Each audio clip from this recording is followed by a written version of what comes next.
Reka makuru yacu twerekeza mu karere ka Nyamagabe mu murenge wa Tare mu kagari ka Gasarenda mu mudugudu wa Murangara. Nzabandora Vedasta ukurikiranwe icyaha cyo gusambanya umwana w'umukobwa w'imyaka 18 no gukubita no gukomeretsa, ndavuga papa w'uwo mwana w'imyaka 45. Ubu Nzabandora Vedasta akaba yashyikirijwe ubugenzacyaha bwo mu murenge wa Kitabi kugira ngo akurikiranweho ibyaha ashinjwa byo gukubita no gukomeretsa ndetse no gusambanya umwana utujuje imyaka y'ubukure. Abaturage bavuze ko Nzabandora n'ubundi yari yashije icyumweru afunguwe, ubwo yafunzwe ari kuzira icyaha nanone cyo gukubita no gukomeretsa ndetse n'ubujura. Akaba yararekuye akaba baramurekuye ku itariki 6 z'ukwezi kwa 9 umwaka wa 2025. none akaba yongeye akoze ikindi cyaha. Abaturage baravuga yuko uyu mugabo yarananiranye kubera ko no umuntu udashyira mu gaciro. Buri gihe yafunguwe azavuga yuko azica abantu ndetse azanabatema, ariko ubu ngubu bakaba basabaga inzego z'ubuyobozi nimba Nzabandora Vedasta bamugumisha muri gereza bakaba bamucumbikiyemo nibura bahumeka nibura n'amezi makeya, kubera ko arabajujubije kandi arabajengereje.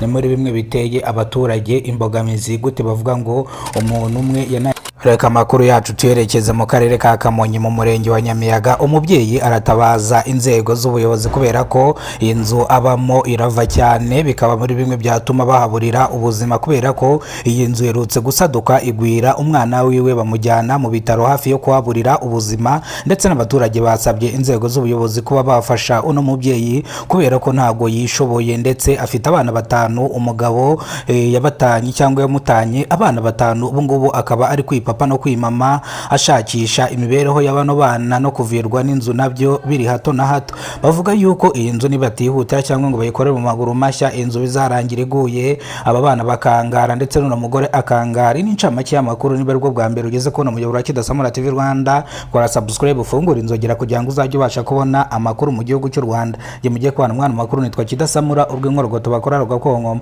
Amakuru yacu turayatangirira mu karere ka Nyamagabe mu murenge wa Tare mu kagari ka Gasarenda mu mudugudu wa Murangara. Nzabandora Vedasta ukurikiranwe icyaha cyo gukubita no gukomeretsa umugabo w'imyaka 45 agasambanya n'umwana w'umukobwa w'imyaka 18 y'amavuko.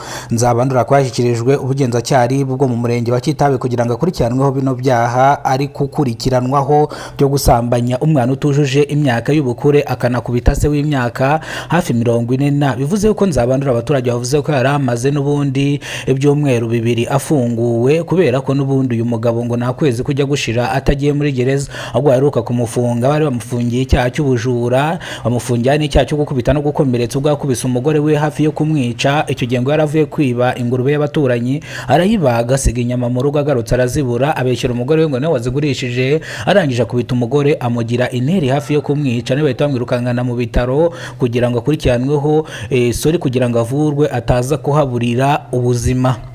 Umuvugizi bari mu gihugu cy'u Rwanda Murangiritse yavuze ko uzakora icyaha gisa nacyo azatabwa muri yombi agakurikiranwa byashinzwa kubera ko igihugu cyacu kigira amahame n'amategeko kigenderaho.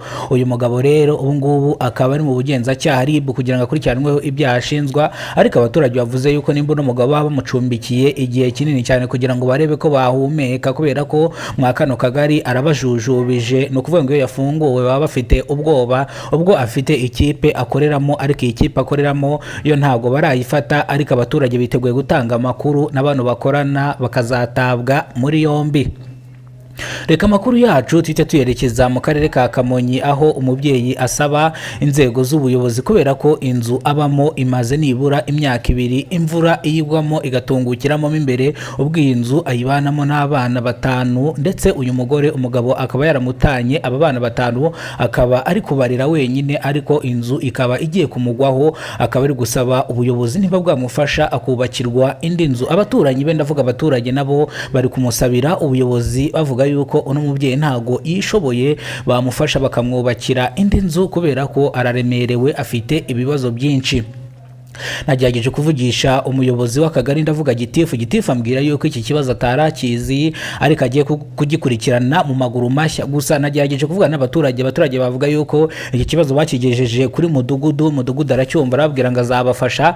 Barategereza baraheba, ubwo hashije amezi 2 babibwiye mudugudu ko no mubyeyi inzu yo yenda kumugwaho ndetse igikuta cyanamugoreye ku mwana, ndetse bikaba ari ibintu bibabaje kandi biteye n'agahinda. Ku muyoboro wa telefoni na mudugudu wo mu karere ka Kamonyi mu murenge wa Nyamiyaga. Mudugudu yavuze yuko iki kibazo yarakiza ariko ntabwo yarazi ko ari ahangaha kigeze cyangwa ari uru rwego kimaze kugeramo ubwinzu atari bwayibone, ariko yavuze ko agiye kubikurikirana mu maguru mashya hamwe bafatanyije n'abaturage kugira ngo basane inzu y'uno mubyeyi, nibiba ngombwa bazakana amabati akarere uyu mubyeyi bamwubakire inzu ikomeye cyane kugira ngo umuryango we n'abana be babeho neza. Uyu mugabo wamutanye abana 5 ubu ngubu akaba aherereye mu gihugu cya Uganda, akaba yaragiye agiye gushakisha ubuzima asize ababeshye kazagaruka kugerana n'isaha akaba ataragaruka.